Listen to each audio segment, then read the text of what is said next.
फिर आ जाता है टीसीएस। नाउ टीसीएस के अंदर क्या पढ़ना है 206C में? टीसीएस में सिर्फ रेट्स पर फोकस करो, रेट्स, और देख लो टीसीएस किस किस पे लगता है, दैट्स इट। इतना कुछ नहीं है इसके अंदर। एल्कोहलिक लिकर, बेटे देखो कुछ ऐसे कुछ कैटेगरीज हैं, टीसीएस लगता कब है?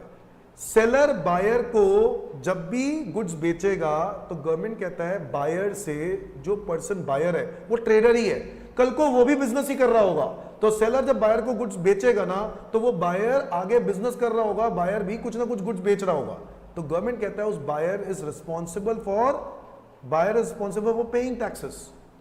तो आज नहीं तो कल उसने कमाना है और टैक्स तो देना ही है, तो उससे टैक्स पहले ही क्यों ना ले लिया जाए। तो गवर्नमेंट ने alcoholic liquor, tendu leaves, timber obtain, चाहे वो फॉरेस्ट लीज से हो चाहे नॉन फॉरेस्ट लीज से हो, any other forest produce, scrap, minerals, इन सब चीजों पर क्या करा? टीसीएस रखा। सेलर बायर से कलेक्ट करेगा टीसीएस। बच्चों याद रखना है एल्कोहलिक लिकर पे 1% का टीसीएस है, तेंदू लीव्स है ना, तेंदू लीव्स 5% का टीसीएस है, वही तेंदू लीव्स, वही पान वाला पत्ता, ठीक है। टिम्बर ऑब्टेनिंग, पान वाला नहीं, वो बीड़ी वाला, सॉरी बीड़ी वाला पत्ता जो होता है, तेंदू लीव्स, ठीक है। Timber obtaining under forest lease, लकड़ी 2.5% टीसीएस, टिम्बर के लिए हमेशा 2.5% और फॉरेस्ट प्रोड्यूस पे 2.5% ही।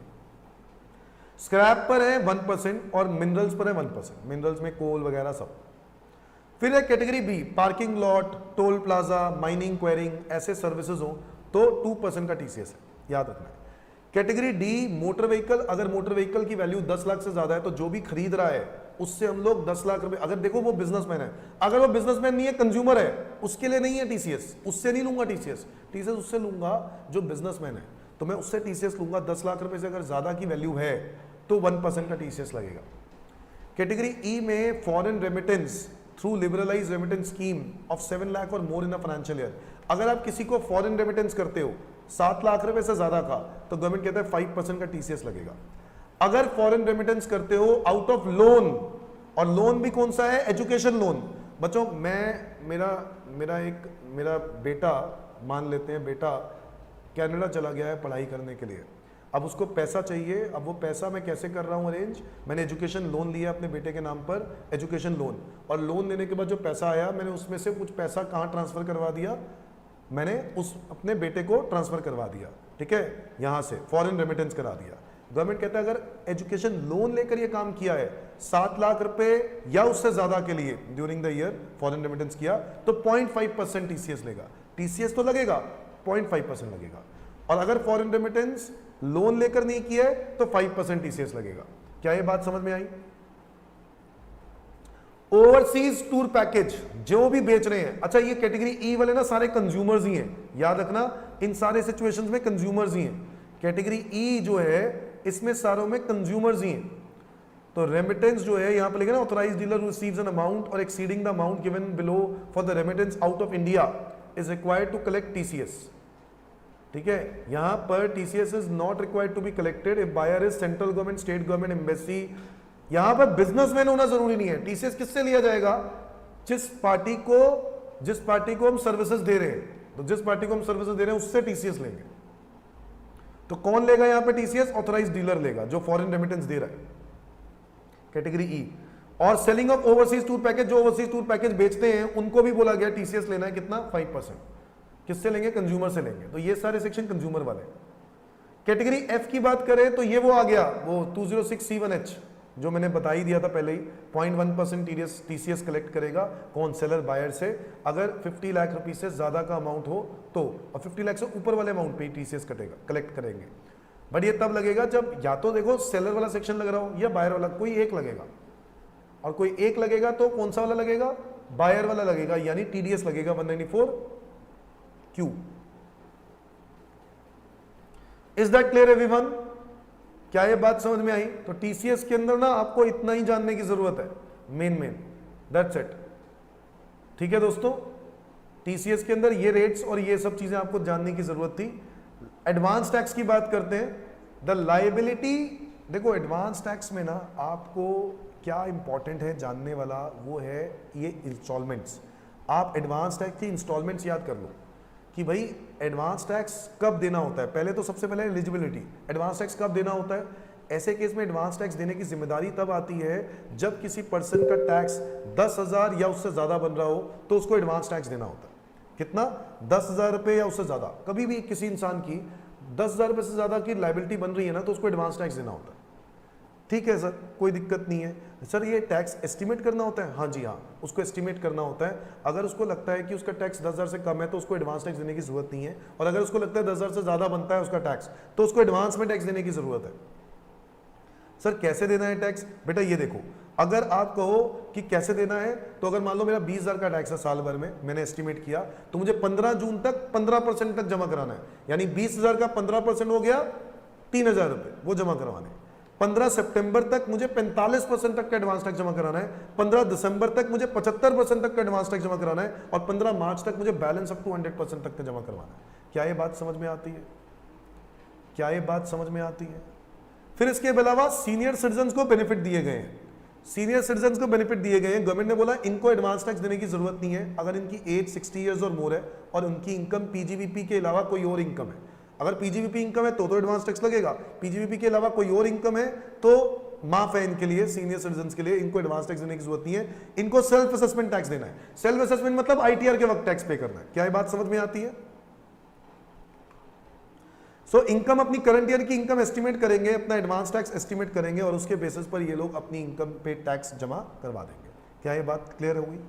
ठीक है, दैट्स इट। इसके अलावा एक और बात है, advance tax payments by SSC computing. अच्छा याद रखना है, क्या आप एडवांस टैक्स, वैसे तो लास्ट डेट क्या होती है 15 मार्च, बट अगर आप 31 मार्च तक भी एडवांस टैक्स जमा करवा देते हो ना तो आपका ये मान लिया जाएगा कि आपने 15 मार्च तक ही एडवांस टैक्स जमा करवा दिया, यानी वो इंस्टॉलमेंट्स एडवांस में ही मानी जाएंगी।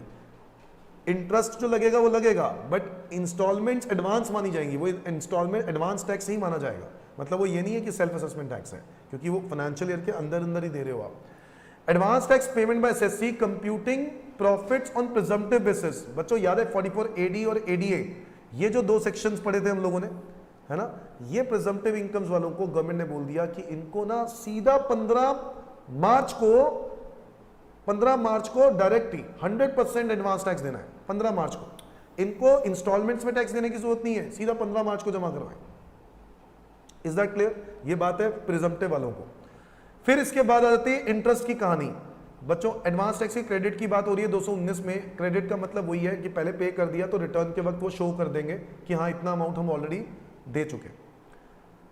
Interest for default in the payment of advance tax section 234B। भाई अगर आपने एडवांस टैक्स लेट जमा करवाया है तो गवर्नमेंट कहता है कि कोई दिक्कत नहीं है, आपको इंटरेस्ट लगेगा 1% पर मंथ और पार्ट ऑफ द मंथ, है ना।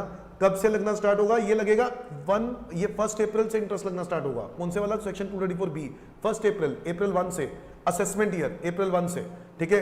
अगर 31 मार्च तक एडवांस टैक्स आ गया तब भी माफ कर देंगे, गवर्नमेंट कह रही है 1 अप्रैल से एडवांस टैक्स पे इस पे इंटरेस्ट लग जाएगा, section 234B। Is that clear? अच्छा इसमें एक स्पेशल क्लॉज ये है कि अगर आपने 90% तक का असेस टैक्स जमा करवा दिया था, 90% तक का असेस्ड टैक्स जमा करवा दिया था एडवांस रूप में, तो गवर्नमेंट कह रहा है हम इंटरेस्ट नहीं लेंगे। यानी मान लो आपका आईटीआर में जो टैक्स बन रहा है वो 1 लाख बन रहा है, ठीक है, आईटीआर में जो टैक्स बन रहा है वो 1 लाख बन रहा है, और आपने ना एडवांस टैक्स जमा तो करवा दिया था 31 मार्च तक, हाँ, बट वो जमा कराया था 92,000, 8,000 अभी भी कम है, तो इस 8,000 पे इंटरेस्ट लगना चाहिए, बट गवर्नमेंट कह रहा है नहीं लगेगा। क्योंकि सेक्शन 234B इसलिए नहीं लगेगा क्योंकि गवर्नमेंट ने कहा 90% तक भी जमा करवा देता ना तो काम हो गया, कोई दिक्कत नहीं है। अच्छा 1 लाख असेस टैक्स का मतलब पता है क्या है? जो टोटल टैक्स है उसमें से सारे एडजस्टमेंट्स करने के बाद जो अमाउंट आएगा ना उसको बोलेंगे असेस टैक्स। उस असेस टैक्स को कंपेयर करेंगे किसके साथ कि आपने 31 मार्च तक कितना जमा करवा दिया। अगर 90% तक भी जमा करवा दिया ना तो कोई दिक्कत नहीं, हम इंटरेस्ट नहीं लेंगे, सेक्शन 234B नहीं लगेगा। क्या ये बात समझ में आती है? Next is about 234C। दोस्तों 234C है डेफरमेंट ऑफ इंस्टॉलमेंट्स। अगर आपने इंस्टॉलमेंट यानी जो आपकी किस्तें हैं 15 जून, 15 सितंबर, 15 दिसंबर, 15 मार्च, अगर आपने इस डेट्स के अंदर अंदर एडवांस टैक्स जमा नहीं करवाया तो ऐसे केस में गवर्नमेंट कहता है हम आपसे इंटरेस्ट लेंगे 1% पर मंथ और पार्ट ऑफ द मंथ वही वाला, ठीक है। अब वो किस्तें अंडर एस्टिमेट कर दी अगर आपने तो भाई गड़बड़ हो जाएगी, बट फिर भी गवर्नमेंट समझता है देखो गलती तो हो सकती है, इंसान है, भगवान थोड़ी ना है, तो इसलिए 15 जून तक आप 12% तक भी एडवांस टैक्स जमा करवा दोगे ना तो हम तुमसे इंटरेस्ट नहीं लेंगे। कितना? 12%। जबकि किस्त बनती कितने की है, 15% की। बट देखो गलती हो सकती है ना, गलती हो सकती है ना कि एडवांस टैक्स एस्टिमेट किया था वो तो गलत हो सकता है, तो 3% का डिफरेंस दे दिया उन्होंने कहा 3% का रिलैक्सेशन तुम्हें दे दिया। So if advance tax paid on or before June 15 is less than 15%, then simple interest 1% per month लगेगा, पीरियड ऑफ इंटरेस्ट 3 महीने का, बैलेंस अप टू 12%। 12% तक का अगर एडवांस टैक्स दे दिया है तो इंटरेस्ट नहीं लगेगा, 12% से कम दिया है तो इंटरेस्ट लगेगा। अच्छा, if advance tax is paid on or before सितंबर 15, तो 45% तक का जो होता है, वैसे तो एडवांस टैक्स 45% तक जमा कराना होता है, बट इंटरेस्ट नहीं लगेगा अगर 36% तक जमा करवा दिया तो, यानी 36% से ज्यादा होगा, 36% से ज्यादा होगा तो ही आपको इंटरेस्ट लगेगा, सॉरी 36% से कम होगा तो इंटरेस्ट लगेगा, वरना 36% तक अगर जमा कराया हुआ है तो इंटरेस्ट नहीं लगेगा। यह बात समझ में आ रही है? यानी मान लो 1 लाख रुपए के हिसाब से अगर हम समझें तो 1 लाख का 12,000 भी अगर आपने इस डेट तक जमा करवा दिया है तो नहीं लगेगा, और मान लो आपने 12,000 रुपए जमा करवा दिए थे तो आपको इंटरेस्ट पे नहीं करना। ठीक है, मान लो इस डेट तक आपने 36% तक भी जमा करवा दिया है तो इंटरेस्ट नहीं लगेगा। यानी मान लो आपने टोटल यहां पे 28,000 दे दिए, तो 12,000 ये 28 ये कितने हो गए, 40 दे दिए, 36% 1 लाख का बनता 36,000, तो आपने ज्यादा देर के रखे हुए हैं, गवर्नमेंट कह रहा है अभी भी इंटरेस्ट, हालांकि 45% से कम दिया है, तो इंटरेस्ट का डाउट आ रहा है कि इंटरेस्ट लगेगा या नहीं लगेगा, बट नहीं लगेगा। 15 दिसंबर तक की बात करें तो 75% तक का एडवांस टैक्स अगर आपने जमा करवा दिया तो आपको इंटरेस्ट नहीं लगेगा, यानी यहां पर अब रिलैक्सेशन खत्म, अब आपको पूरा पूरा देना होगा। और लास्ट में 15 मार्च तक आपको बैलेंस अप टू 100%, जब तक आप लेट करते जाओगे तब तक आपके ऊपर ये इंटरेस्ट चलता रहेगा, चलता रहेगा, चलता रहेगा। सेक्शन कौन सा है ये, 44, ये कौन सा है, 234C इंटरेस्ट का सेक्शन, डेफरमेंट ऑफ इंस्टॉलमेंट्स। अगर आपने इंस्टॉलमेंट्स मिस कर दी, ये उनका है इंटरेस्ट। क्या ये बात समझ में आती है?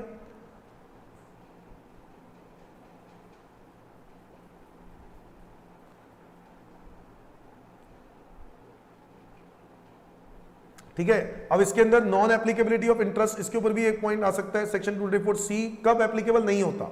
Interest under section 234C shall not be leviable in any shortfall in the payment of tax due to a return income where such shortfall is an account of underestimate or failure to estimate amount of capital gain। भाई capital gain तो गलती हो सकती है ना यार, capital gain तो यार कभी भी ड्यूरिंग द ईयर हो जाता है ना, वो तो पता थोड़ी ना था। तो नंबर 2, अगर आपने इनकम कमाई है लॉटरी वाली, क्रॉसवर्ड पजल वाली, हाँ यार सर ये तो गलत हो सकता है ना, ये एस्टिमेट होना किया था। बिजनेस वाली है, in case where income accrue or arise under the said head for the first time, अगर पहली बार पीजीबीपी इनकम कर रहे हो आप, पिछले साल थी नहीं, तो आपके पास एस्टिमेशन कैसे होगी भाई? अभी पहली बार करोगे तो पता है अभी चलेगा ना आपको। चौथा case, income referred in section, ये वाला पॉइंट काट देना, ये पॉइंट अब नहीं है एग्रीगेट, ये तो छोड़ दो, डिविडेंड इनकम का है बट अब एप्लीकेबल नहीं है, ये पहले होता था। तो 3 पॉइंट्स, कैपिटल गेन, हाँ, पीजीबीपी इनकम पहली बार जब हो रहा है, और winning from lottery, crossword puzzles. अगर आपकी इनमें से कोई भी इनकम होती है, अगर इनमें से आपकी कोई भी इनकम होती है तो गवर्नमेंट कहता है आपको इंटरेस्ट 234C एप्लीकेबल नहीं होगा अगर ये इनकम्स हैं तो। क्या ये बात समझ में आती है एवरीवन? दैट्स इट दोस्तों, दैट्स इट दोस्तों। This is final revision of advance tax, TDS, TCS, जिसके अंदर मेरे को क्या क्या करवाना था आपको बताया, मेजर क्या पार्ट था वो मैंने आपको बताया। ठीक है बच्चों, दैट्स इट, आज के लिए इतना ही करते हैं। Thank you, bye bye.